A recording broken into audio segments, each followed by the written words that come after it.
الحمد لله وكفى سلام على عباده الذين اصطفى ما بعد أعوذ بالله من الشيطان الرجيم بسم الله الرحمن الرحيم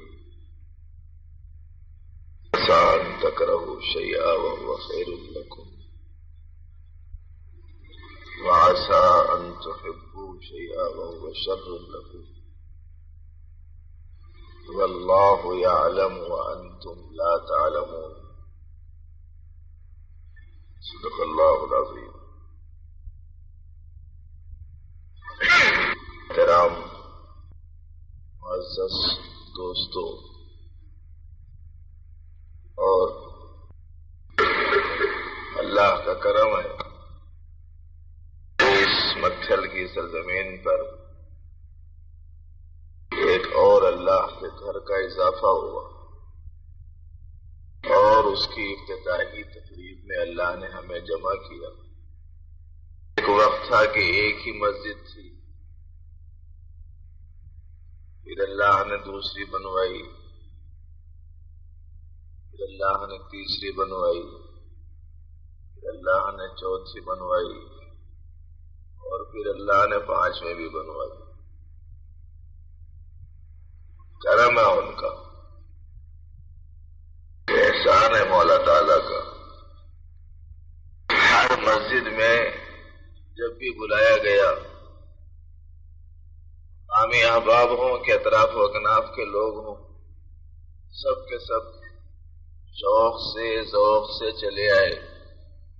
اور اللہ کے گھر کو شوق سے آنا اور اللہ کے گھر سے دلچسپی رکھنا معلوم ہے کہ کیا چیز ہے. یہ ایمان کی علامت اور نشانی ہے. نبی علیہ الصلوۃ والسلام نے خوشخبری سنائی ہے ایسے شخص کے بارے میں، مسجد سے تعلق رکھنے والا صاحب ایمان ہوتا ہے. اس کے ایمان والا ہونے کی گواہی دو. اور آپ کو معلوم ہے کہ دنیا کی سعادتیں، آخرت کی کامیابیاں سب کے سب ایمان کے ساتھ. اسی لیے اس مسجد کے اضافے پر اور اس سے مسلمانوں کی وابستگی اور دلچسپی پر سب سے پہلے تو آپ کی خدمت میں مبارکبادی پیش کرنے کو جی چاہتا ہے. اللہ اسے خوب مبارک کرے. اور جیسے اللہ نے گھر بنایا اور ہمارے اوپر احسان فرمایا، ہمیں اس بات کی بھی توفیق دے کہ جس مقصد کے لیے یہ بنایا گیا ہے اس مقصد کو بھی ہم پورا کریں. ظاہر ہے کہ مقصد ہے اللہ کی عبادت سے اس گھر کو آباد رکھنا، نمازوں کا اہتمام کرنا، پنج وقتہ اس میں اذان ہو، پنج وقتہ اس میں نماز ہو، مسجد والے اعمال یہاں ہوں، مسجد والی فکریں یہاں ہوں، عبادتوں کے جذبات یہاں بنے، دین کے علم کا چشمہ اس جگہ سے پھوٹے، یہاں آنے والوں میں ذوق عبادت پیدا ہو اور اسلامی علوم کے مطابق عمل کرنے کے جذبات ان اللہ کے گھروں میں ہمارے بنتے رہیں. اس کی طرف خصوصی توجہ دینا ہے. خاص طور سے اس مسجد کے قرب و جوار میں رہنے والے جتنے لوگ ہیں، ان کی یہ ذمہ داری ہے کہ اسے آباد رکھنے کا پورا اہتمام کریں. حجت اور دلیل بھی ختم ہو گئی اس علاقے والوں کے واسطے. ہمارے لیے مسجد بہت دور تھی، جانا بہت دشوار تھا. اب عذر اور معذرت کا موقع ختم ہو گیا. پہلے تو ایسا تھا کہ بعض لوگ مسجد سے ذرا دور مکان لیتے تھے، باوجود اس کے کہ قریب میں مکان مل سکتا تھا لیکن ذرا دور لیتے تھے. مقصد یہ تھا کہ جب بھی نماز کو جانا پڑے قدم کی مقدار زیادہ پڑے، ہر قدم پر نیکی ملتی ہے، ہر قدم پر گناہ معاف ہوتا ہے، ہر قدم پر درجہ بلند ہوتا ہے. اس واسطے گھر دور رہے گا تو گناہ بھی زیادہ معاف ہوں گے، نیکیاں بھی زیادہ ملیں گی، درجات بھی زیادہ بڑھیں گے. یہ تھا پہلے.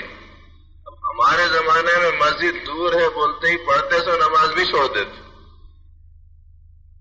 اس واسطے مولا تعالیٰ نے اب یہ کرم کر دیا کہ صاحب ہر علاقے والوں کے واسطے مسجدیں بنا دی گئی. اب حجت ختم ہو گئی.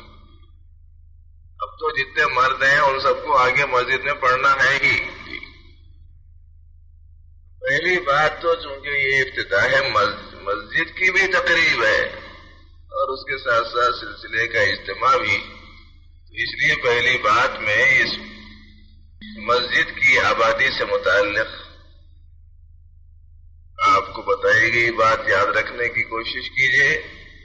مسجد کا آباد کرنا، مسجد میں دل لگائے رکھنا، مسجد کو آتے اور جاتے رہنا اور ہمارا دل مسجد میں اٹکا ہوا رہنا، یہ ایمان کی علامت ہے، یہ ایمان کی نشانی ہے. اور مسجد سے تعلق رکھنے والے کے ساتھ محبت کرنا نبی کریم صلی اللہ علیہ وسلم کی سنت ہے.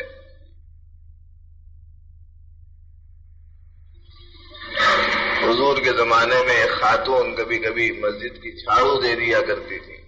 بوڑھی عورت تھی، اللہ کے گھر سے تعلق تھا، آتی صفائی کرتی چلی جاتی. اس کا انتقال ہو گیا. صحابہ کرام نے اس کی نماز جنازہ پڑھ دی اور اسے دفنا دیا. چند دن حضور اکرم صلی اللہ علیہ وسلم کو اس خاتون کے متعلق معلوم نہیں ہوا کہ وہ کہاں ہے. تو آپ نے پوچھا کہ وہ خاتون کیا بات ہے، دکھائی نہیں دے رہی. صحابہ نے عرض کیا ہے اللہ کے رسول اس کا تو انتقال ہو گیا تھا، ہم لوگوں نے اس کی نماز جنازہ پڑھ کے اسے دفنا دیا. تو حضور نے فرمایا کہ مجھے کیوں نہیں بتایا، مسجد کی خادمہ تھی ہو، مجھے کیوں نہیں بتایا، مجھے بتاتے تو میں اس کی نماز جنازہ پڑھتا. مسجد سے تعلق رکھنے پر کتنی محبت نبی کریم صلی اللہ علیہ وسلم کی، کتنا تعلق نبی علیہ الصلوۃ والسلام کا. بھائی اور کچھ نہیں سنے، خالی اتنی بات بھی سمجھ میں آ گئی اور مسجد سے تعلق صحیح قائم ہو گیا، کام بن جانے کے امکانات ہیں. اسی لیے خاص طور سے اس محلے کے جتنے ساتھی ہیں یہ تو تعین کرنا مشکل ہے کہ اس کے قرب و جوار میں کون کون رہتے ہیں. بہرحال یہاں اس سے تعلق رکھنے والے اس کے قرب و جوار میں جتنے ہیں وہ اسی مجلس میں آج ہی کے دن میں اسی اجتماع میں اسی گفتگو کے درمیان میں دل میں یہ ارادہ کر لو کہ انشاءاللہ ہم کبھی مسجد کو ویران ہونے نہیں دیں گے، ہمیشہ آباد رکھیں گے. پنج وقت نماز اہتمام کے ساتھ میں اس مسجد میں ہوگی. دوسری بات جو آپ کی خدمت میں اس موقع پر خصوصیت سے رکھنی ہے وہ یہ ہے جو بہنوں اور بھائیوں دونوں کے واسطے مشترک ہے. بہنیں بھی اچھی خاصی تعداد میں ہیں، وہ بھی بغور سنیں. عام طور پر ان کو سننے کے موقع نہیں ملتے اور جو ملتے ہیں تو جب وہ چار ایک جگہ جمع ہوتی ہیں تو آپس میں بات چیت شروع کر دیتی ہیں. اس واسطے اللہ کے واسطے جب تک کہ یہاں بیانات چلتے رہیں اس وقت تک آپس میں بات چیت بند ہو جائے، ورنہ وہاں بات چیت آپ کی ہوگی اور یہاں سے بیان چلے گا تو ایسی صورت میں وہاں رہنے والے قرب و جوار کی جو خواتین ہوں گی وہ صحیح طور پر نہیں سن پائیں گی. اس لیے آپ سے گزارش ہے کہ آپ پوری توجہ سے سنتے رہیں. ہاں جب بیان ختم ہو جائے تو کوئی حرج نہیں کہ آپس میں بات چیت کرو، ایک شرط کے ساتھ کرنا، اور وہ یہ کہ آپسی بات چیت میں کوئی شر کا تذکرہ نہیں آنا، برائی کی بات نہ آئے درمیان میں. یعنی کوئی کسی پر فکرے کسنے والی بات نہ کہے، غیبت کی نہیں کی بات نہ کہے، برائی کے اظہار کی بات نہ کہے. تو دونوں کے درمیان جو مشترکہ بات آپ کے سامنے رکھنی ہے وہ یہ کہ اسلام کے جو احکام ہیں وہ دو قسم کے ہیں. ایک وہ ہیں جن کو اوامر کہتے ہیں اور دوسرے وہ ہیں جن کو نواہی کہتے ہیں. یعنی کچھ وہ ہیں جو کرنے کے ہیں اور کچھ وہ ہیں جو نہیں کرنے کے ہیں. کچھ چیزیں اختیار کرنے کی ہیں، کچھ چیزوں سے پرہیز کرنا ہے۔ ان دو چیزوں میں سے زیادہ خیال کس کا رکھنا ہے، اس مجلس میں اس کی طرف توجہ دینے کا خیال آیا۔ جیسے ایک ہے تلاوت کرنا، نیکی کرنا، بھلائی کرنا، اور ایک ہے نہیں بولنا، غیبت نہیں کرنا، شراب نہیں پینا، دھوکہ نہیں دینا۔ کچھ چیزیں کرنے کی ہیں، کچھ چیزیں نہیں کرنے کی ہیں۔ دین کے احکام کے یہ دو ہی حصے ہیں، اور سنو ایسا کہ یاد رہے، حافظہ خراب نہیں ہے ہم لوگوں کا، اگر توجہ سے سنیں گے تو یاد رہے گا۔ تو دونوں چیزوں میں سے زیادہ خیال کس کا رکھنا ہے؟ تو ان دونوں چیزوں میں سے زیادہ لحاظ رکھنا ہے بچنے کی چیزوں کا، کرنے کی چیزوں کے مقابلے میں بچنے کی چیزوں کا اہتمام زیادہ کرنا۔ دیکھو بیمار ہو گئے، ایک ہے دوا کھانا اور ایک ہے پرہیز کرنا۔ دوا کھا رہے ہیں، کرنے کا کام کرے، پرہیز نہیں کر رہے، بچنے کے کام سے نہیں بچے، فائدہ ہوتا؟ ایسا نہیں ہوتا، کھائے سے دوا بھی بیکار ہو جاتی۔ پرہیز کی اہمیت زیادہ ہوتی ہے جسمانی بیماریوں کے علاج میں بھی۔ ایسا ہو سکتا ہے کہ دوا نہ کھاؤ لیکن پرہیز کر لو تو صحت ہو جائے۔ اب کتنے ہی لوگ آئے ہیں بیماری لائق ہو گئی، بولے دوا ہوا کچھ بھی نہیں کھا رہا ہوں، یہ فلاں چیز سے پرہیز کر رہا ہوں، قابو میں چل رہا، مرض قابو میں چل رہا، فلاں چیزوں کا پرہیز کر رہا ہوں، دوا ہوا کچھ بھی نہیں۔ اور اس چیز کی طرف توجہ کائے کو دلانے کی ضرورت پڑ رہی ہے، سمجھدار طبقہ خوب سمجھتا ہے، کائے کو توجہ دلا رہے۔ بات یہ ہے کہ چھوٹے موٹے نیکی والے اعمال کا کر لینا بہت آسان ہے، اس کے نتیجے میں کر لے رہے ہیں، باقی جن چیزوں سے بچنا ہے اس کی طرف توجہ ہی نہیں ہے اس وقت میں۔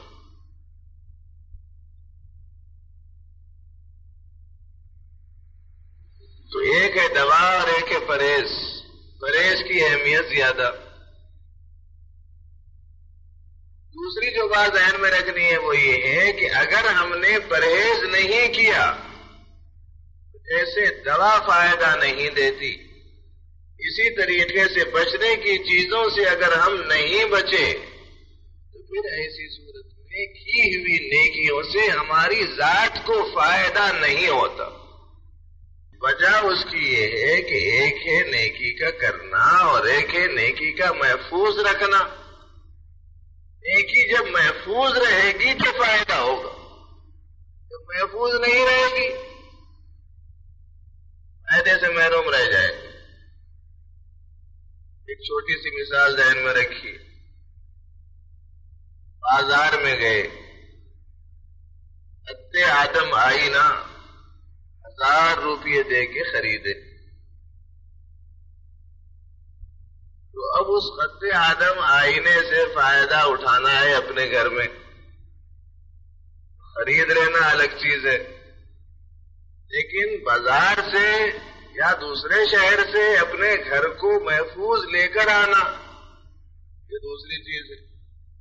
خریدنے کو تو خرید لی، لیکن جب لے کر آئے تو احتیاط کرنا چاہیے تھا، ٹوٹنے سے بچانا تھا، اسے بچایا نہیں، گھر کو لانے تک 50 ٹکڑے کر دی۔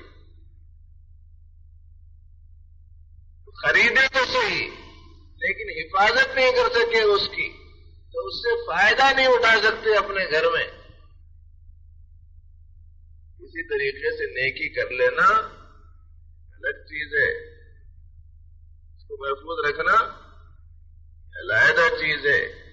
نیکی فائدہ اس وقت میں دیتی ہے جبکہ اس کی حفاظت کا بھی اہتمام ہو اور نیکی کی حفاظت ہوتی ہے ایسے وقت میں جبکہ ہم بچنے کی چیزوں سے بچتے ہو.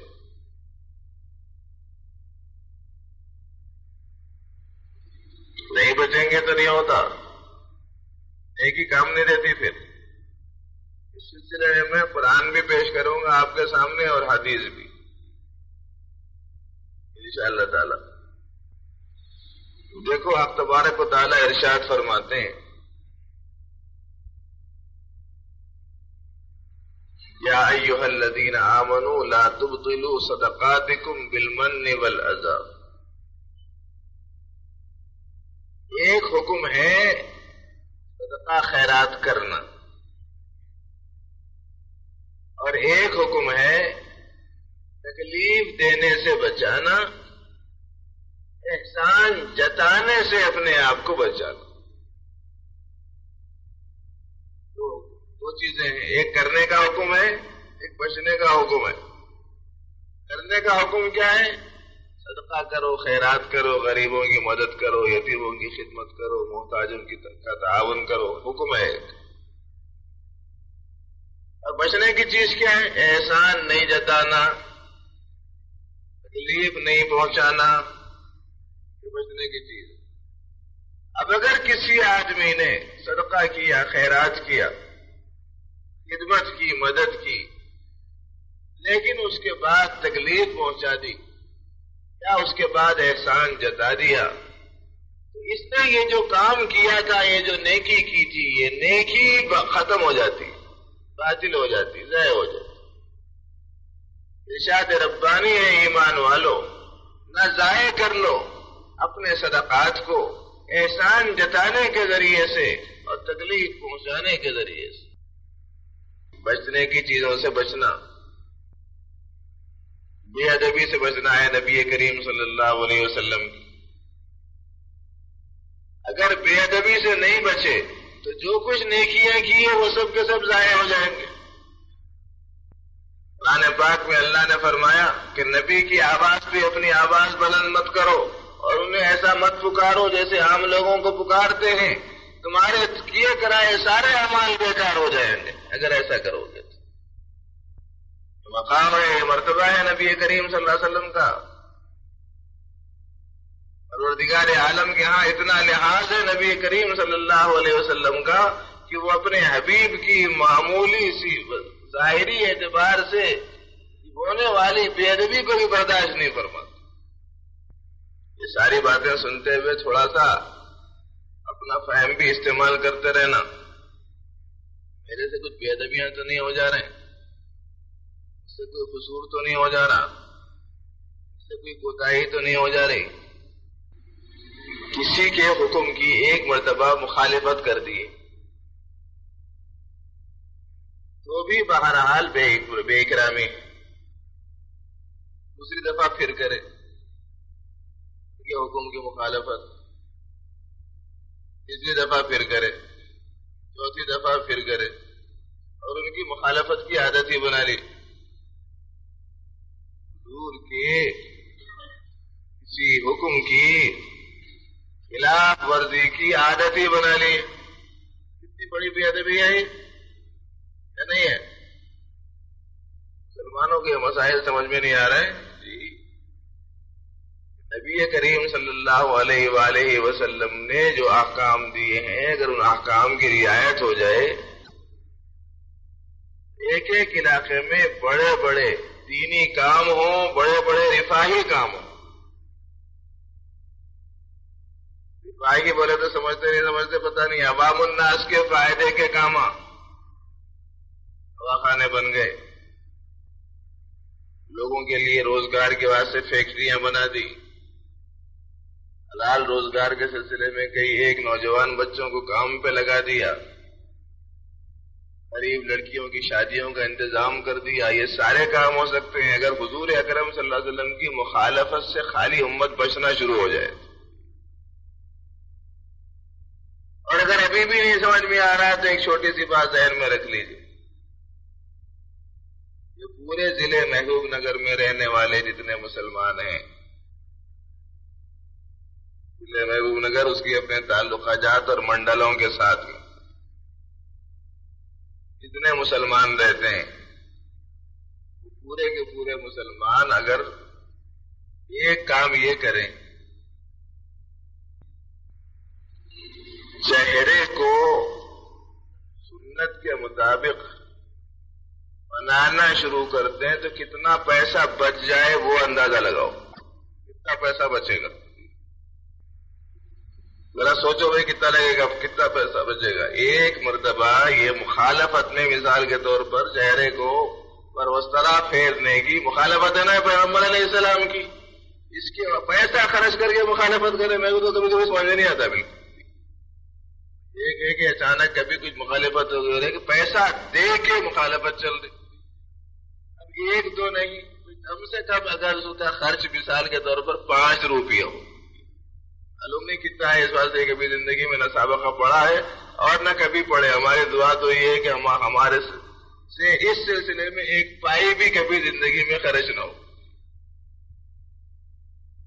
ایک آدمی پر اگر مثال کے طور پر 5 روپے کا خرچ آ رہا ہو، اور یہ بیماری بھی ایسی ہے کہ ہر دوسرے روز تیسرے روز چوتھے روز چلتی رہتی، اب سوچئے کہ یہ پوری امت مسلمہ جو اس سنت کی مخالفت کرتی ہے، ایک مہینے میں اس سب کا پیسہ جمع کیا جائے تو کیا مقدار کا ہوگا؟ سوچنا چاہیے بھائی۔ سال تمام میں جمع ہو جائے تو بڑی بڑی فیکٹریاں بن سکتی نہیں بن سکتی، ایک سنت کا احیاء ہو جائے، حضور اکرم صلی اللہ علیہ وآلہ وسلم کی ایک سنت امت مسلمہ زندہ کر دے۔ ہمارے شیخ محترم نے ہمیں بتایا تھا ایک دفعہ ان کے حلقے ارادت میں ایک صاحب آئے شریک ہو گئے، اور اس کے بعد میں انہوں نے ان کو ایک خراب چیز کی عادت تھی، اسے چھوڑ دیے، چھوڑنے کے بعد میں اس کے پیسے بچنا شروع ہو گئے، چند دنوں کے بعد میں بہت سے پیسے لے کے آئے کہ حضرت کو دیے کہ حضرت اس کو آپ جہاں مناسب سمجھتے ہیں استعمال کیجیے۔ کہا کہ بھائی یہ پیسے کہاں سے لائے تم؟ بولے حضرت وہ میں جو بری چیز کا عادی تھا اس سے میں نے توبہ کر لی، اب اس کے نتیجے میں اب یہ پیسہ بچنا شروع ہو گیا، اتنے دنوں میں اس کا اتنا پیسہ بچا، اب اگر میں اس کو اپنے ذات پہ استعمال کرنا شروع کر دیا تو میرے اندر حرص مال کی بڑھ جائے گی، وہ تو میں خرچ کرتا ہی تھا پہلے، اب برائی سے بچنے کی وجہ سے پیسہ بچنا شروع ہو گیا، اس بنا پر میں نے یہ چاہا کہ اندرون میں بخالت و کنجوسی نہ آئے اور یہ میرا پیسہ نیکی کے سلسلے میں استعمال میں آئے، اس وجہ سے میں یہ لائے کہ آپ کی خدمت میں دے رہا ہوں، آپ کسی اچھے کام میں استعمال کیجیے۔ آج بعض لوگوں کے ذہنوں میں رہتا پلان، ارے بھائی یہ کیا کر رہے ہیں قائدین مسلم رہنما، پبلک کے واسطے کچھ کرتے نہیں یہ لوگ، نوجوان بے روزگار نوجوانوں کے واسطے روزگار کی آپ کے پاس اسکیم کیا ہے؟ تو یہ کہتا ہے کہ صاحب ایک آدھ فیکٹری ہونی چاہیے جس میں 1000-2000 مسلمان جو ہے کچھ کام وام سے لگ جائیں تو روزگار سے لگ جائیں۔ کہتے ہیں کہ تمہارے پاس میں غریبوں کی مدد کے سلسلے میں کیا فنڈ ہے؟ ہمارے پاس جو اسکیم ہے وہ یہ اسکیم ہے کہ پورے مسلمان اسلامی نہج پر آ جائیں، اور جب پورے مسلمان اسلامی نہج پر آ جائیں گے تو ان تمام کاموں سے زیادہ کام ہوں گے جو دوسرے لوگ ان کاموں کو عنوان بنا کر رہے ہیں۔ آپ سوچئے کہ ایک سنت کو زندہ کرنے پر اور ایک گناہ سے بچنے پر آخرت کا فائدہ تو ہے، دنیا کا فائدہ کتنا زیادہ ہے، اور ایک مرتبہ کسی برائی کو چھوڑنا ہے کچھ کرنا نہیں پڑتا، سچی پکی توبہ کر لیے تو قصہ ختم ہو گیا۔ دیکھو اس بارے میں ایک بہت آسان عام فہم بات میں آپ کو سنا رہا ہوں۔ ایک ہے آدمی کا بولے جیسا سننے کی حالت میں اس دنیا سے جانا، اور ایک ہے بولے جیسا نہیں سن کے مخالفت والی حالت میں اس دنیا سے جانا۔ جانا تو طے ہے، جانا طے نہیں ہے۔ دنیا میں کوئی آدمی آج تک پیدا ہی نہیں ہوا جو یہ بولے کہ جانا نہیں ہے، اللہ نہیں ہے بولنے والے تو پیدا ہوئے، اللہ نہیں ہے، بولنے والے تو پیدا ہوئے مگر دنیا سے میں کچھ جانا نہیں ہے، بلکہ بولنے والا آج تک پیدا ہی نہیں ہوا. سب کچھ جانا ہے، کوئی رہنے کے واسطے ہے. اور ایک ہاتھ آگے بڑھ کے ایک بات اور سناؤں آپ کو. یہاں جتنے بیٹھ کے سن رہے ہیں نا، مرد بھی ہوں، عورتیں ہوں، بچے ہوں، بڑے ہوں، جوان ہوں، بوڑھے ہوں، بولنے والے ہوں، سننے والے ہوں، آج سے 100 سال کے بعد میں اس میں سے کوئی بھی رہنے والا نہیں. آج سے 100 سال کے بعد میں اس میں سے کوئی بھی رہنے والا نہیں ہے. جاؤ بول کے نہیں بول رہا ہوں میں، نبی کریم صلی اللہ علیہ وآلہ وسلم کی بتائی ہوئی بات آپ کو سنا رہا ہوں. فکر آنے کے واسطے سب سے پہلے اپنے آپ کو بول رہا ہوں. ہمارے جیسے لوگوں کے واسطے تو اب زیادہ سوچنے کا موقع ہے ہی نہیں. الارموں پہ الارم بج رہے ہیں، ٹائم ہو گیا، ٹائم ہو گیا، ٹائم ہو گیا بول کے. بالا صبح تو الارم ہے، بج رہا ہو برابر، ارے آنے کا ٹائم ہو رہا، آنے کا ٹائم ہو رہا بول کے الارم بجنا شروع ہو گیا. جانا سب کو ہے، اب جانا ہے کس کو یہ معلوم نہیں. اب جانے کی دو صورتیں ہیں، مان کے جانا، نہیں مان کے جانا. جب جانا طے ہے ایسا جانا اچھا، مان کے جانا اچھا، نہیں مان کے جانے کے مقابلے میں اتنی بات کیوں نہیں سمجھ میں آ رہی ہم لوگوں کو. جانا ہے ہی، ہم لاکھ چاہیں گے کہ نہ جائیں نہیں ہو سکتا. جانا طے ہے تو فرما برداری کی حالت میں جانا. غرض یہ ہے کہ کچھ چیزیں وہ ہیں جس کا تعلق ہے کرنے سے، اور کچھ چیزیں وہ ہیں جن کا تعلق ہے نہیں کرنے سے. نہیں کرنے کے جو کام ہیں وہ زیادہ اہم ہیں، ان کی طرف توجہ کرنا. دیکھو حدیث میں آتا ہے، میں نے بھائی غور سے سنے، مشہور بار بار کی سنائی ہوئی بات ہے، مگر ہماری زندگی میں ابھی وہ بیماری چونکہ بڑی شدت سے باقی ہے اس لیے سنانا پڑ رہا ہے کہ نبی علیہ السلام نے یوں ارشاد فرمایا کہ آپس کی لڑائی دین کو ایسا موڑ دیتی ہے جیسے اس طرح سے بال موڑ دیے جاتے ہوں. بچنے کی چیز کیا ہے؟ آپس کی لڑائی. ایک ہے نیکی کرنا اور ایک ہے لڑائی سے بچنا. یہ بھی نیکی برقرار رہتی ہے لڑائی سے بچنے کی صورت میں. اگر ہم نے 1000 نیکیاں کی لڑائی سے نہیں بچے ایسی صورت میں کی بھی نیکیاں ضائع ہو جائیں. اسی لیے جب یہاں بھائیاں بھی ہیں بہنیں بھی ہیں، گھر میں لڑ لے رہی کیا وہ ذرا دیکھ لینا. میں سمجھتا ہوں کہ ہمارے مقتل میں تو مسلمان گھرانوں میں لڑائیاں اب میاں بیویوں کے نہیں ہو رہے ہوں گے. یہاں بہت دنوں سے محنتیں چل رہی، کوششیں چل رہی، اجتماعات ہو رہے ہیں، علماء کرام کی آمد رفت ہے، مدارس ہیں، خدمتیں چل رہی ہیں دین کی، ان لوگوں میں تعلق بھی ہے. تو گھروں میں تو نہیں ہوں گے لڑائیاں، میں سمجھتا ہوں میاں بیوی کے درمیان میں. اور اگر ہیں تو آجش اور ابچ توبہ کر لیں. آپس کی لڑائی دین کو ختم کر دیتی. باقی ہے کہ کسی کو آ کر کے پوچھنے کی ہمت تو نہیں ہے کہ صاحب کیا حال ہے اپنے گاؤں کا، ذرا بتاؤ.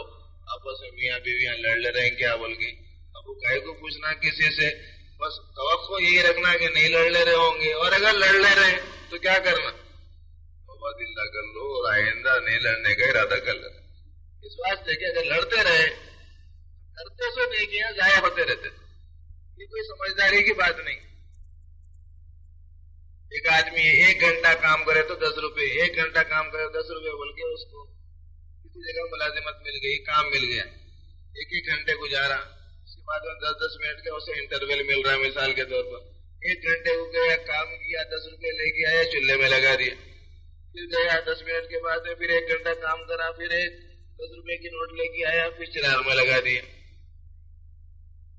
پھر اس کے بعد میں 10 منٹ کے بعد پھر گیا، پھر 1 گھنٹہ کام کرا، پھر 10 کی نوٹ لے کے آ گیا، اور اس کو جناب چٹا بنا کے شروع کر دیا پینا.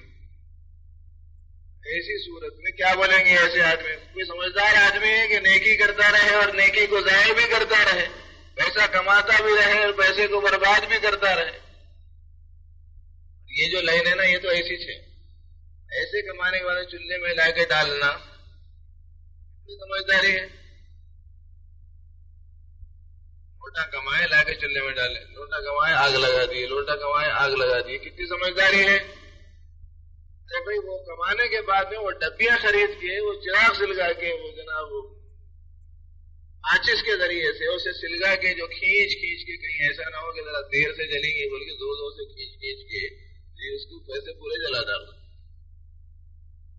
نہیں جلا رہے. سمجھداری کی بات ہے. کسی کام کو انجام دینے کے بعد اس کی حفاظت کا اہتمام کرنا, تو آپس کی جو لڑائی ہے, دین کو, نیکیوں کو, اچھائیوں کو, اچھے اعمال کو ضائع کر دینے والی چیز. اسی لیے بہنوں بھائیوں سے کہنا ہے کہ لڑائی کا نام زندگی میں نہیں آتا. آپ بولیں گے صاحب میاں بیوی ہی نہیں لڑ لینا, دوسرے لڑ لے سکتے کیا؟ کوئی نہیں لڑ لینا آپس میں, مسجد والے نہیں لڑ لینا, مدرسے والے نہیں لڑ لینا, محلے والے نہیں لڑ لینا, ساساں پھوا نہیں لڑ لینا. ساس بہو میں بھی لڑائیاں چلتے رہتے,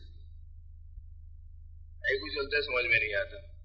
بہو اگر ساس کو اماں سمجھی, ساس اگر بہو کو بیٹی سمجھی, تو آدھے سے زیادہ مسئلہ حل ہو جاتا. اور حقیقت بھی ہوتی ہے. دو دن تو رہنا ہے, لڑکے بڑکے نفرتوں سے, عداوتوں سے, بغض سے, کینے سے, کپڑ سے زندگی کی گزارنا, کون سی سمجھداری کی بات ہے؟ اور سنا ہے کہ ننند بھاوج میں بھی لڑائیاں چلتے ہیں.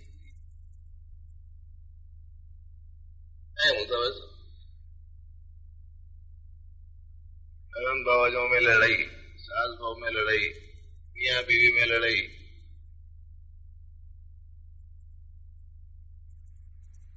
دین ختم ہو جاتا ہے. اس کاروباریاں آپس میں لڑ لیتے رہتے. اور اب تو